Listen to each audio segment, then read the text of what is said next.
कहराती रातें। दिवाली के 15 दिन बचे होंगे। आने वाले दिवाली में हम अपने नाना नानी के घर दार्जिलिंग जाने वाले थे। इस बार दिवाली वहीं धूमधाम के साथ बनाने वाले थे।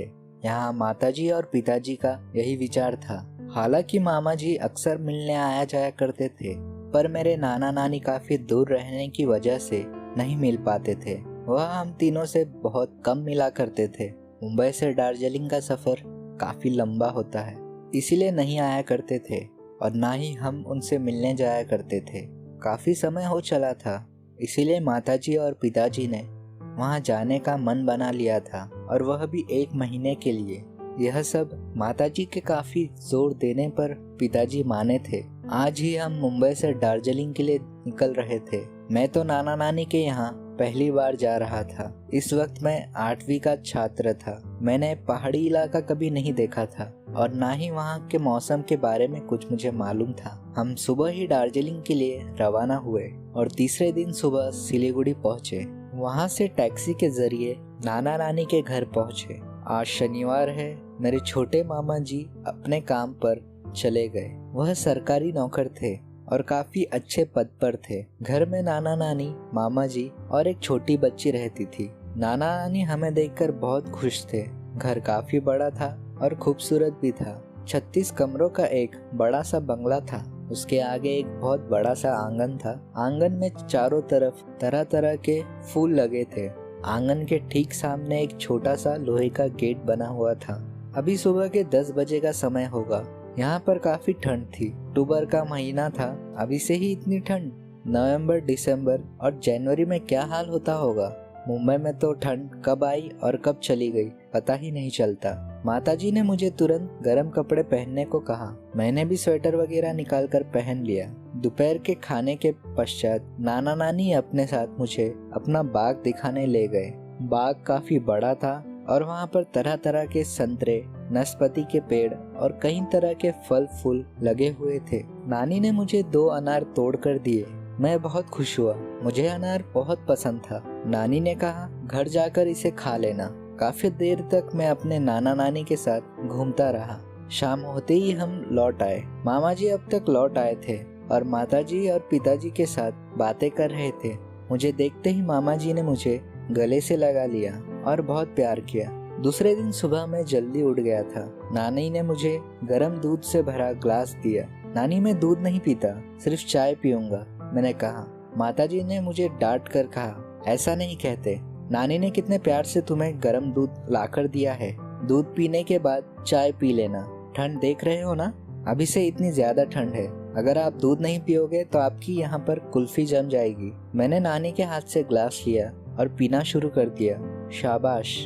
नानी इतना कहकर किचन की ओर नाश्ते की तैयारी करने के लिए चली गई। नाश्ता थोड़ी देर में बन चुका था। मैंने नाश्ता किया और जब मैं नाश्ता कर कमरे से बाहर निकला था, यह देखकर हैरान रह गया था। मैंने नाना से पूछा, हमारे आंगन में इतने सारे लोग क्यों कतारें लगाए खड़े हैं? आप इन सभी को कुछ देने वाले हो? नाना जी हंसकर बोले, यह जितने भी औरतें, जवान और बूढ़े खड़े हैं, इनको कोई ना कोई तकलीफ है। तेरे छोटे मामा जी उन्हें दवाई देंगे। छोटे मामा जी डॉक्टर भी है? मैंने पूछा। नहीं रे। नाना जी फिर एक बार हंस पड़े। तेरे छोटे मामा जी बहुत बड़े तांत्रिक है। नाना जी, यह तांत्रिक कौन होते हैं? बेटा, तांत्रिक परेशान लोगों को, जैसे कि जो भूत प्रेतों के गिरफ्त में होते हैं, उनको भूत प्रेत से मुक्ति दिलाते हैं। उनके सब दुख तकलीफ को चुटकियों में दूर कर देते हैं। फिर तो मैं अभी मामा जी के पास बैठकर देख लूंगा। जहाँ मामा जी अभी आसन में बैठने वाले थे, मैं उस आसन के बगल में जाकर बैठ गया। मैं भी तो देखूं मामा जी किस तरह लोगों का इलाज करते हैं। थोड़ी देर में मामा जी आए और आसन पर आकर बैठ गए। मामा जी ने बारी बारी से लोगों को देखना शुरू किया और झाड़ फूंक कर उन्हें तावीज वगैरह दिया। इस बीच 13-14 साल की लड़की अपनी माँ के साथ आई थी और अपने बारी का इंतजार कर रही थी।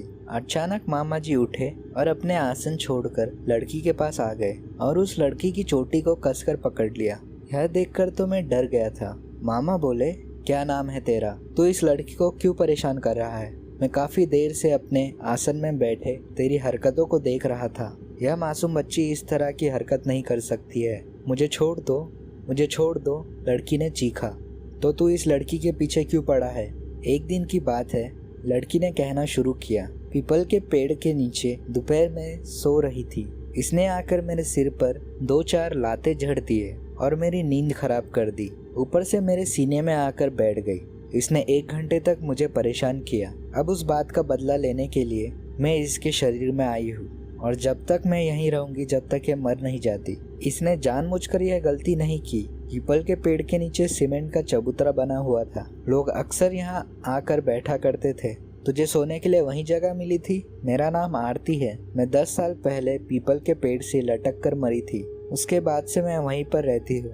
इस मासूम को परेशान करना छोड़ दे, नहीं तो तुझे जलाकर राख कर दूंगा। फिर तू सदियों तक भटकती रहेगी।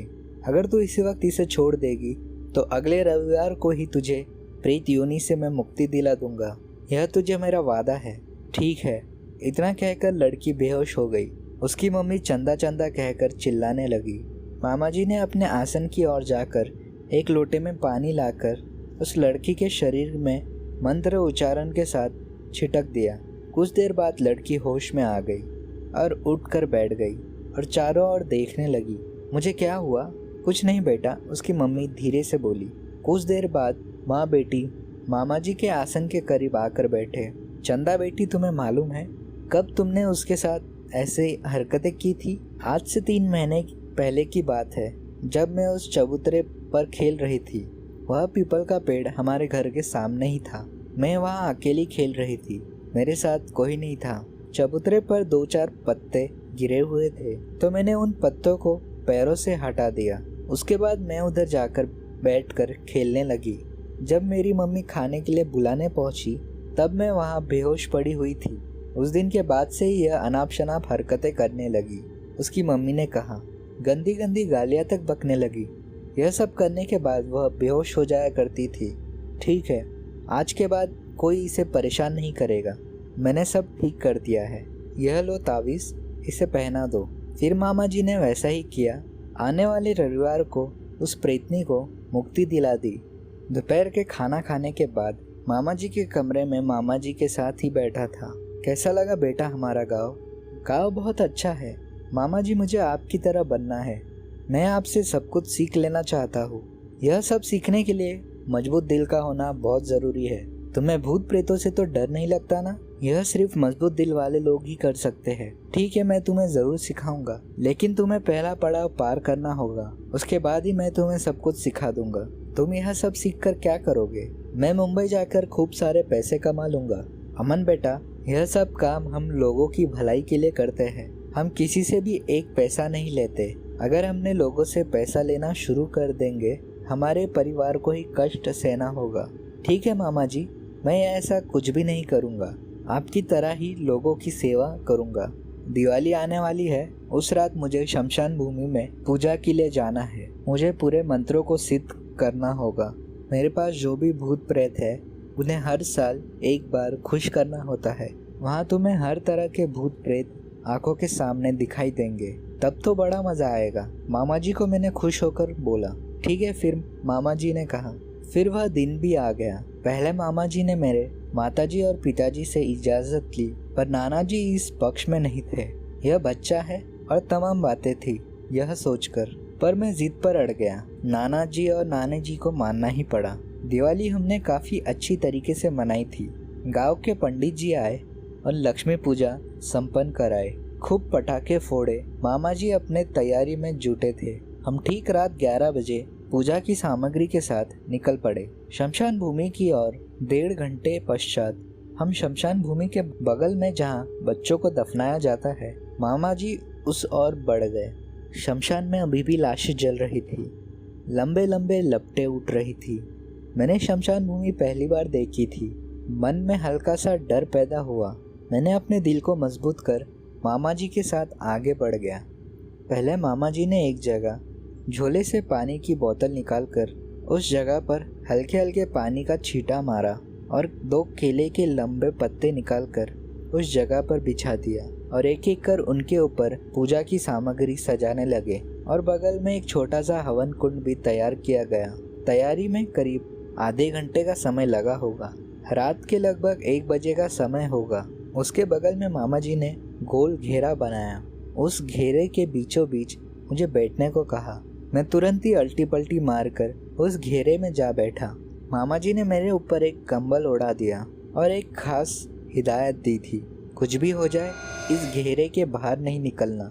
अगर तुमने इस घेरे के बाहर निकले तो भूत प्रेत तुम्हें नोच नोच कर खा लेंगे, मैं भी कुछ नहीं कर पाऊंगा। मुझे लगा शायद यह मुझे डराने के लिए उन्होंने कहा, पर मेरे इस घेरे से बाहर निकलने पर मामा जी को काफी कठिनाई हो सकती है। खैर, मामा जी भी अपने आसन पर बैठ गए।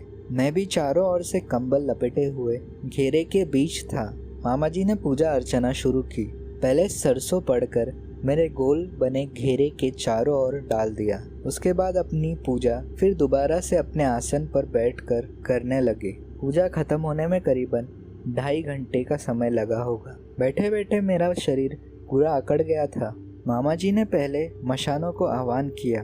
एक भूचाल सा आने लगा। आंधी तूफान, धूल मिट्टी के बवंडर, हटखेलियाँ खेलने लगी। देखते देखते जो रोशनी उस जगह तक पहुंच रही थी वह भी बंद हो गई। खूब अंधेरा गहराती जा रही थी। छोटे छोटे कब्र फटने लगे। उनमें से छोटे छोटे बच्चे उछल उछल कर अजीब अजीब आवाज निकालते हुए हमारी ओर बढ़ने लगे। मैं एकदम शांति के साथ उन्हें देख रहा था। सभी आड़ी टेढ़ी शक्ल के साथ, किसी का हाथ नहीं है तो किसी का पैर नहीं है। किसी बच्चे के 4 आंखें हैं और उनकी आंखें बल्ब की तरह जल रही थी। जब वह हमारी ओर बढ़ने लगे तो मेरी हालत डर के मारे बिगड़ने लगी थी। जब वह सब मामा जी के करीब आए, मामा जी ने उन्हें खिले बताशे और भी कई चीज उनके यहाँ पर उछाल दिया। वह सब मसाने थे। उन वस्तियों को लेते हुए, खुशी जाहिर करते हुए, किलकारियाँ मारते हुए अपने अपने कब्र में वापस लौट गए। फिर से तूफान थम गया। यह सिलसिला करीब 6 बार तक चलता रहा। हर बार किसी भूत प्रेत का आगमन होता तो मौसम अपना करवट बदलता। मामा जी के मंत्रों के जरिए ही यह सब कुछ हो रहा था। मैंने हर तरीके के भूत प्रेत को देखा। कभी उनके बारे में कुछ सोच पाता, फिर से मौसम ने करवट बदली। यह बवंडर पहले से भी कुछ ज्यादा ही खतरनाक था। दूर से ही एक विशालकाय प्रेत आत्मा प्रकट हुई। धीरे धीरे हमारी ओर बढ़ रहा था। यह प्रेतों का राजा था। बड़ी बड़ी लाल आंखें, लंबे बाल, चेहरा बहुत ही भयानक सा लिए हुए था। कद कम से कम 7 फुट लंबा होगा। लंबे लंबे नोकीले दांत, सिर में 2 बड़े बड़े सींग। कोई उसे एक बार भी देख ले तो वहीं गस्त खाकर गिर जाए। मेरी हालत तो बहुत ही खराब हो गई थी। मैं उस वक्त डर के मारे सूखे पत्तों की तरह कांपने लगा था। मामा जी के करीब आते ही वह गरजा, मुझे आज के भोजन में यह चाहिए। यह सुनकर तो मेरा खून ही सूख गया था। मैंने मेरे दोनों आंखें बंद कर ली। उसके जाने तक उसी तरह पड़ा रहा। मामा जी ने उसे किसी तरह मना लिया। मामा जी ने अपनी उंगली काटकर उसे रक्त दिया और साथ में लाए बकरे का पूरा कलेजा उसे सौंप दिया। वह भी खुशी खुशी चला गया। इतने में अचानक रोशनी जल उठी। मामा जी ने मुझसे कहा, अमन बेटा बाहर आ जाओ, सब काम हो चुका है। मैं बहुत मुश्किल से खड़ा हो पाया। घंटों से एक जगह बैठे बैठे पूरी तरीके से मेरा शरीर अकड़ गया था। मैंने जैसे तैसे धीरे से बाहर निकला। डर तो नहीं लगा? मामा जी ने पूछा। मामा जी, डर तो बहुत लगा, पर मैंने हिम्मत नहीं हारी। शाबाश बेटा, मामा जी ने कहा, यह पहला पड़ाव था, तुमने सफल पूर्वक पार किया। उन्होंने मेरी पीठ थपथपाई। मुझे बहुत अच्छा लगा। इस वक्त मेरे मन में कोई भी भय नहीं था। शायद मामा जी की देन है। हम सुबह के 4 बजे घर पहुंचे। हमारे घर में नहाने का इंतजाम था। मामी ने और माता जी ने गर्म पानी का इंतजाम कर रखा था हमारे नहाने के लिए। पहले हमने नहाया और उसी जगह दूसरे कपड़े बदले। उसके बाद ही घर में प्रवेश करने मिला। हम नाना नानी के पास और 15 दिन रहे और मुंबई चले आए। मामा जी ने मुझसे वादा लिया, वह मुझे तंत्र विद्या सिखा देंगे। उसके बाद हमें नाना नानी के यहाँ जाने ही नहीं हुआ और ना ही मेरे मामा जी मुझे तंत्र विद्या सिखा पाए। आज भी मुझे गहराती रातें मानस पलट पर छा जाती है। एक बार तो सिहर जाता हूँ। मेरे शरीर के रोंगटे खड़े हो जाते हैं। तंत्र विद्या सीखना अच्छे कामों के लिए अच्छी बात होती है, बुरे कामों के लिए वह बहुत बुरा ही होता है।